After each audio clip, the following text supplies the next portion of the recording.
Hi friends, welcome back to my channel.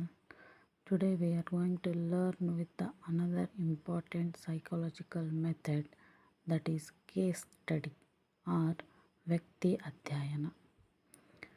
ವ್ಯಕ್ತಿ ಅಧ್ಯಯನ ಹೆಸರಲ್ಲೇ ಇರುವ ಹಾಗೆ ಒಬ್ಬ ನ್ಯೂನತ ಮಗು ಅಥವಾ ವ್ಯಕ್ತಿಯ ಬಗ್ಗೆ ಅಧ್ಯಯನ ಮಾಡಿ ಅವರಿರ್ತಕ್ಕಂಥ ತೊಂದರೆಗಳನ್ನು, ಮಾನಸಿಕ ಕುಂಟನೆಗಳನ್ನು ತಿಳಿದುಕೊಳ್ಳುವುದಾಗಿದೆ. ಈ ವ್ಯಕ್ತಿ ಅಧ್ಯಯನದ ಬಗ್ಗೆ ಮೊಟ್ಟ ಮೊದಲ ಬಾರಿಗೆ ತಿಳಿಸಿಕೊಟ್ಟವರು ಅಥವಾ ಶಿಕ್ಷಣ ಕ್ಷೇತ್ರದಲ್ಲಿ ಇದನ್ನು ಅಳವಡಿಸಿದವರು DFT ಬುಕ್ಸ್ ಆ್ಯಂಡ್ ಹೀಲೆ ಅವರು. ಏನು ವ್ಯಕ್ತಿ ಅಧ್ಯಯನ ಅಂತಂದರೆ, ಒಬ್ಬ ವ್ಯಕ್ತಿಯ ಬಗ್ಗೆ ಆಳವಾಗಿ ಅಧ್ಯಯನ ಮಾಡುವ ವಿಧಾನವಾಗಿದೆ.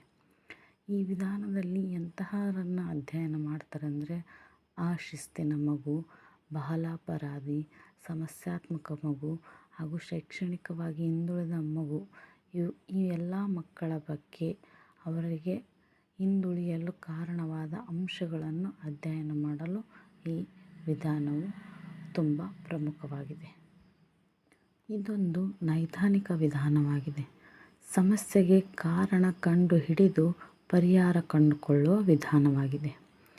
ಈ ವಿಧಾನದಿಂದ ಯಾವ ರೀತಿ ಪರಿಹಾರವನ್ನು ನಾವು ಕಂಡುಕೊಳ್ಬೋದು ಅಂತಂದರೆ, ಈ ಬಾಲಾಪರಾಧಿಗಳನ್ನು, ಸಮಸ್ಯಾತ್ಮಕ ಮಕ್ಕಳನ್ನು ಅಧ್ಯಯನ ಮಾಡಿ ಅವರು ಆ ರೀತಿಯಾಗಿ ಬೆಳವಣಿಗೆ ಹೊಂದಲು ಕಾರಣವೇನು ಎಂಬುದನ್ನು ನಾವು ಈ ವ್ಯಕ್ತಿ ಅಧ್ಯಯನದ ಮೂಲಕ ತಿಳಿದುಕೊಳ್ಳಬಹುದು.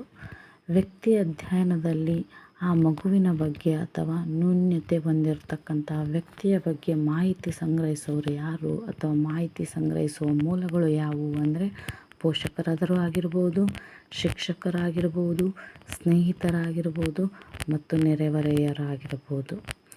ಅಲ್ಲದೆ ಈ ವ್ಯಕ್ತಿ ಅಧ್ಯಯನಕ್ಕೆ ಸಹಕಾರಿಯಾದ ದಾಖಲೆ ಅಂದರೆ, ಆ ಮಗುವಿನಲ್ಲಿ ಉಂಟಾಗುವ ತೊಡಕುಗಳಿಗೆ ಕಾರಣವೇನು, ಅದರಿಂದ ಆ ಮಗುವಿನಲ್ಲಿ ಉಂಟಾಗುವ ವರ್ತನೆಯಲ್ಲಿನ ಬದಲಾವಣೆಗಳನ್ನು ಅಥವಾ ಅಧ್ಯಯನದ ಮಾಹಿತಿಯನ್ನು ಸಂಗ್ರಹಿಸುವ ದಾಖಲೆಯನ್ನು ಸಂಚಿತ ದಾಖಲೆ ಎಂದು ಕರೆಯುತ್ತಾರೆ.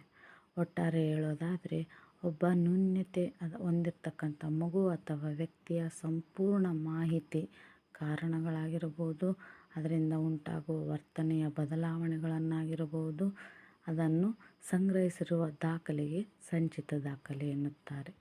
Thank you.